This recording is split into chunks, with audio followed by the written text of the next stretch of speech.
Hey guys, it's good to see y'all. I miss getting to do these kind of lecture things with y'all, and so I wanted to take some time to do a short video about the chapter that we're about to read, chapter 5. I am actually going to spoil a couple of things in this chapter because this chapter is really big and really important to understand. Just a reminder that today is Wednesday, and sign-up sheets for your Ulysses recitations are going to be out at 8 a.m. or they're already out today. And you guys need to go ahead and sign up for a slot. Remember, those are lines 1 to 38. If you've been keeping up with the daily memorization, you should be good to go for tomorrow. I'll be using my same grading scale as before to grade y'all. Don't sweat it. You guys have already done it. If you're keeping up, nothing to be worried about. Okay. And okay, cool. So chapter 5 is our longest chapter so far, and it's packed. And it introduces us to one of my favorite villains in the story. And his name is Monsieur de Villefort, or Villefort is fine. His name is Villefort, like Villarreal, but VA Fort. Okay. In chapter 5, the setting is Villefort himself is having a betrothal party. And this should kind of catch our attention because we know that Dantes is also having a betrothal party. And that's just like an engagement party. If you had a relative or get engaged at some point, you would know that this is just like an engagement party. Everybody's having a good time, getting dinner, celebrating the happy couple. Okay. And it's also taking place at the courtroom. And I wanted to give you guys some historical notes here. Okay, so the whole point of Villefort and Dantes having a party, Dumas is asking us to compare these two men. He's asking us to compare these two men. And we're going to have the entire book to compare these two, but he wants us to keep that in mind. But Villefort is also getting engaged. Okay. Here's some historical notes about this. Remember, after the French Revolution, or during the French Revolution, there are two parties. There are the Royalists, those are the ones who are in favor of the king, and then the Republicans, or later called the Bonapartists.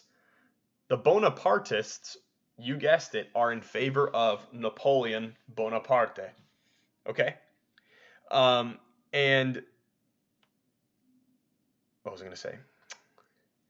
So that means that they don't want the Bourbon Kings. They don't want the official kings of France to come back. Okay. So French royalists in the Count of Monte Cristo. So this is after the Reign of Terror. This is after that. There's King Louis XVIII is now in charge. We're actually going to see him in a couple of chapters be a real character. Anyone in favor of a French royalist is anyone who's in favor of the Bourbon Kings over democracy or Napoleon. And in this book, French aristocrats make up this group the most. Chapter 5 is going to open with them saying, things were so bad for us during the Reign of Terror. And to be honest, they were, even though the French aristocrats are kind of stinky. Okay. And then also there's the Bonapartists. So that's anyone who's in favor of Napoleon over the Bourbon Kings. And a lot of people are Napoleon fans. Okay, stans, you might even say. And they were conspiracies to help Napoleon get back onto the throne. You're going to see a political party, so just like Republicans and Democrats are political parties, you're going to see a political party in the book called the Girondins, Girondins. They are going to be mentioned, and they are a political party in favor of Napoleon. Okay. There are a couple of 5 characters in this chapter that are new that we kind of need to be aware of.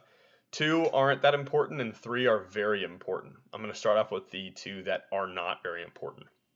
The first 2 are the Marquis and Marquise of Saint-Meran. They are the future in-laws of Villefort. Their daughter's name is Renee. Renee is the beautiful fiancée of Villefort. We also are introduced to Monsieur de Villefort today. He is a really ambitious character. I think he's one of the most interesting villains in this story. And we also are introduced to a character named Monsieur de Nortier, or spelled Nortier. And Nortier, or Nortier, is Villefort's father. Villefort's father. And we're going to see in this chapter there's a conflict. There's a big conflict between what Villefort wants and what his father wants. Okay. Okay. Hope you're good with me so far. So to recap, there are French Royalists, there are Bonapartists, then we have 5 new main characters, the Marquise and Marquise of Saint-Meran, Monsieur de Villefort, Renee, and Monsieur de Nortier. Okay. So we know that Dantes has just been captured, and then it's going to cut over to this betrothal feast. Okay, so I'm going to summarize actually chapter 5 for you. And I don't mean to spoil it, but I kind of do because there's some major things that I want us to think about in this chapter. So we know Dantes was just arrested, and so we're going to cut back to a betrothal feast, this time for a man named Villefort. His future mother-in-law is talking to him about how bad it was for the aristocrats during the Reign of Terror, and admittedly it was. Remember that if there was any suspicion that you were pro-king, pro-Bourbon King, you could be killed. And then Villefort makes an interesting comment. He says that where Robespierre, remember Robespierre, he made everyone equal by saying everyone could be killed. He calls that a negative equality. And he says, but Napoleon had a positive equality. He means that he made all French people royalty. It's kind of interesting. And a comment that maybe shouldn't be said around a bunch of aristocrats. Why? Because they are pro-Bourbon King. But Villefort seems to maybe say something that could be pro-Napoleon. But then his future mother-in-law, she hears this and she comments that maybe he isn't as big of a royalist as he makes himself out to be.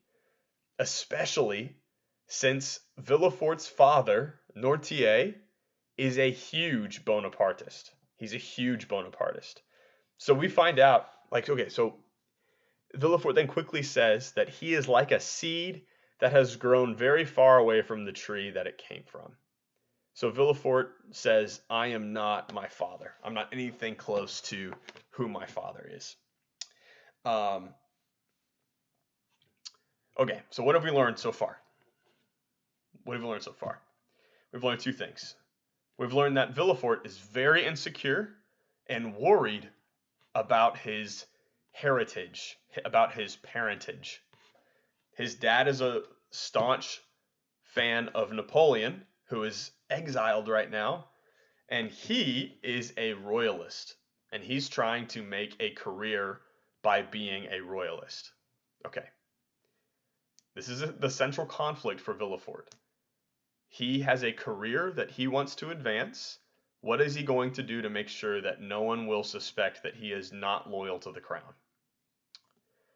Okay.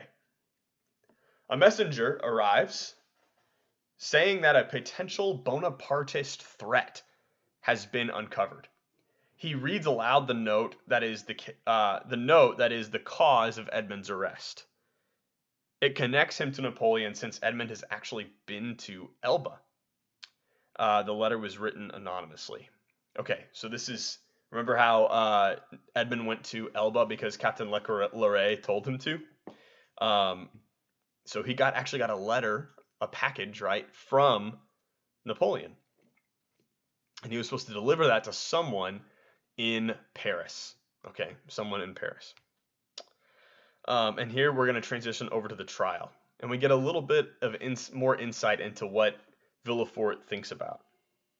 We learn that he's happy on the day of his betrothal. He reasonably, but not passionately, loves Renee. He thinks it's going to, he does love her, but it's also not like this is the love of my life kind of love. And he thinks that her connections will help him with his career. Um, he likes to be a good judge. He's very proud of his judging skills. That's his job. He is a member of the government and a judge, and he likes the fact that he has good judging skills. The only thing that concerns him on this happy day is the fact that his dad is a Bonapartist. Remember, his name is Nortier or Nortier. Okay, on his way to the trial, he comes across Morel. Remember, Morel owns the company Morel and Son. And Morel begs Villefort, saying this is all a mistake, Edmund's a good man. And then Villefort responds to him very coldly, because he knows that Morel is suspected of being a Bonapartist himself. Okay, when Villefort gets to the trial, he glances at Dantes as he enters. And he has a good first impression when he looks at him. But he has learned that he can't judge by appearances. However, he immediately feels kindly towards Dantes. In fact, Villefort connects deeply with Dantes. They are two young men on a happy day of betrothal. And he's thinking to himself, am I going to have to destroy this man's happiness on this day of great happiness? Okay, Villefort asks him about his political beliefs. Dantes says he doesn't care about politics. Villefort reveals that he does have a kind of wisdom about him, even though he's very ambitious, right? That's kind of Villefort's main flaw, is that he's too ambitious. But he notices that Dantes may have accidentally made some enemies for no other reason than the fact that he is happy. That's the only reason that Dantes maybe has made some enemies, is because he's happy. And we know this to be the case. The two main sins of Fernand and Danglars are jealousy. That's their main sin. Danglars is jealous because he wants to be captain. Fernand is jealous because he wants to marry Mercedes. But Dantes responds really interestingly to that. He says that he'd rather not know who his enemies are. Villefort says that we must strive to know the truth, and shows him the anonymous letter. Remember, that letter was the letter that said Dantes had connections to Napoleon.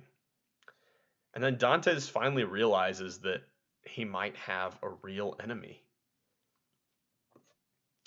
which seems a little late in the game, right? I think this is my own personal critique of Dantes right now.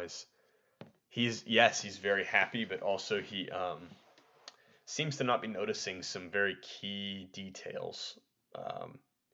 I guess you could say there's no way he could have known that people were going to go to this extent, accusing him of treason to try to make his life unhappy. Villefort notices that beneath Dantes' charming exterior, there's a lot of anger. And I think that is really interesting. Many people have nice exteriors, but underneath they are brimming with darkness. And it seems like Dantes is kind of similar. Villefort asks Dantes to tell him what Leclerc told him to do. Next, so they go away privately, and Villefort says, "What exactly did your captain tell you to do?" And Dantes tells him that Leclerc told him to deliver this letter to Napoleon, and if Napoleon gives him anything back, he should do that. He should obey Napoleon. And Napoleon gave a letter to Dantes. And who is this letter addressed to but none other than Villefort's Bonapartist father, Nortier. Villefort freaks out. If anyone connects Nortier to him, his career is ruined, especially in this time of turmoil. He throws the letter in the fire. He also tells Dantes that while he was immediately going to let him go, he might have to wait a little longer. As Dantes leaves, Villefort gets an idea and goes back, a suspicious idea, and goes back to his own betrothal feast. So, kind of in summary here, couple of key things I want us to look for as we read this chapter, or you're just reading 5 pages of it today. I want you to look for the fact that Edmund seems kind of blind to the fact that he's made enemies. Okay. Even though he knows Fernand was not happy about him showing up. We also know that Villefort was going to let Dantes go, and that Villefort is not a bad judge of character. Not a bad judge of character. But he does have a major flaw. And the question that we are going to have to ask and see, especially on Friday when we move on past this chapter, is what will Villefort sacrifice for the sake of his ambition? For the sake of his ambition. I think this book's super interesting. It would be really great to talk to y'all actually about this book in my office hours. Remember, they are from 10 to 11 a.m. and 1 to 2 in the afternoon. Okay, please let me know if you have any questions. It really was, it's good to get to see those of you who come to study hall or come to office hours. So hope you guys have a good first April Fool's Day. No April Fool's jokes from me. You've got the work. See you later, guys.